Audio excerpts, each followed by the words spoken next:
بسم الله الرحمن الرحيم الحمد لله والصلاة والسلام على سيدنا محمد وعلى آله وصحبه أجمعين. waxaan rabaa halkan inaan kala hadlo shacabka Soomaaliyeed gaar ahaan shacabka magaalada Muqdisho inaan aad iyo aad uga xumahay wixii ka dhacay magaalada Muqdisho 24 saac ee la soo dhaafay. waxa ayaan darro ah in iyadoo lagu jiro sanadka 2021 oo qof sheegto inuu qabsaday magaalada Muqdisho una sheegay in aysan dawlad ka jirin. waana arin aad iyo aad fool xumo ah iyadoo ay dalka ka jirto dawlad xor ah oo madax bannaan. waxa kale oo ayaan darro ah in ciidamadii mas'uulka ka ahaa ciidamadii qaranka ee geesiyaasha ee u soo halgamay u dhimanayay Soomaaliya weerar lagu qaado oo la taageerayo una ka bilowdo falkaasi xalay dhacay meeshaasi. waxaan rabaa shacabka Soomaaliyeed meel kasta ay joogaan inay ilaaliyaan midnimadooda. shacabka Muqdisho waxaan leeyahay waxa loo socdo waa hantidiinni, waa naftiinni, waa guryihiinni in lagu burburiyo. waxaan leeyahay waad ku mahadsantihiin dadaalka iyo garashada aad muujiseen inaadan raalli ka ahayn inaad taageertaan wax kasta oo lagu carqaladeynayo midnimadiinna, maalkiinna, naftiinna iyo xoolihiinna. waxaan leeyahay dawladda aan aniga mas'uulka ka ahay ee xukuumadda ah oo aan ra'iisul wasaaraha ka ahay diyaar ayaan u ahay sidaan horey idinkugu sheegay in aan la fariisto qof kasta oo cabasho sheeganaya haddii aan lahayd mid doorasho, mid amni iyo mid kaleba.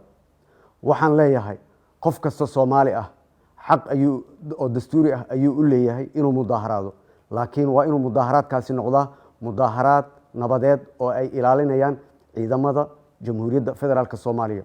raalli marnaba kama noqonay mudaaharaad la soo abaabulay oo ay horkacayaan ciidamo oo ka soo horjeeda ciidamadii dawladda. waa arrin fool xun inaan arrintaas aqbalno dhammaanteen. mudaaharaad hubaysan marnaba kagama jiro meel jabtarka dawladnimadeenna. waxaan leeyahay walaalaha cabashada tabanayow hadday tahay doorasho waqtigeedii waa diyaar. baydhaba ugu dambeysay oo aan guddi farsamo u diray oo 5 maamul goboleed gobolka Banaadir iyo dawladda dhexe ay halka ku kulmeen 14 qofood waxa ay noo soo diyaariyeen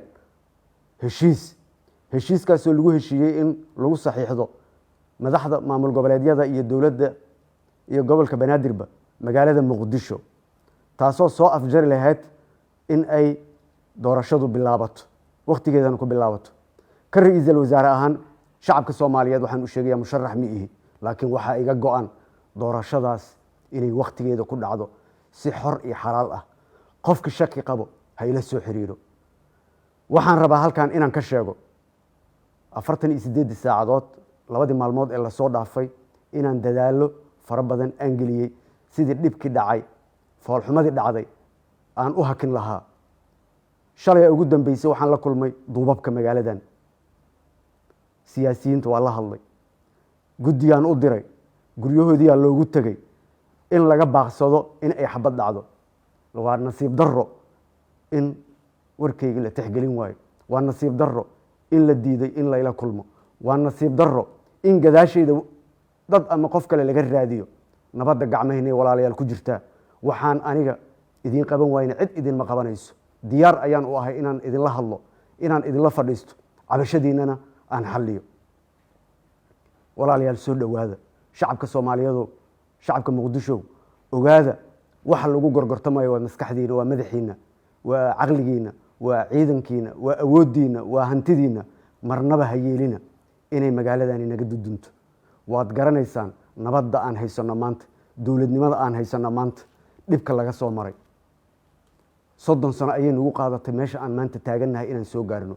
ha ka yeelina, aniga ha iga yeelina, cid kalena ha ka yeelina inay idinka dudumiso. anigana diyaar uma ihi. soo dhawaada. waxaan leeyahay xasiloonida ha la muujiyo. soo dhawaada. waxaan leeyahay wada shaqaynta ha la muujiyo. soo dhawaada. ciidamadiina amniga la shaqeeya, garab istaaga. soo dhawaada. cadow ayaan leenahay gudo iyo dibad, ka hortaga. soo dhawaada walaalayaal siyaasiyiinta walaalahayga ah ee Muqdisho joogo. diyaar ayaan idin ahay. waa ku celcelinaya hadalkaas, waxaan ugu celcelinayaa wax kale maahane inaan diyaar idinla ahay, inaan idinla fariisto geed dheer iyo geed gaabanba, oo aan waxa aad tabanaysaan aan xaliyo. soo dhawaada, waa mahadsantihiin. waxaan rajaynayaa xasiloonida hala muujiyo. waxaan waa dalkeenni, waa magaaladeenni. soo dhawaada. wassalaamu calaykum waraxmatullaahi wabarakaatu.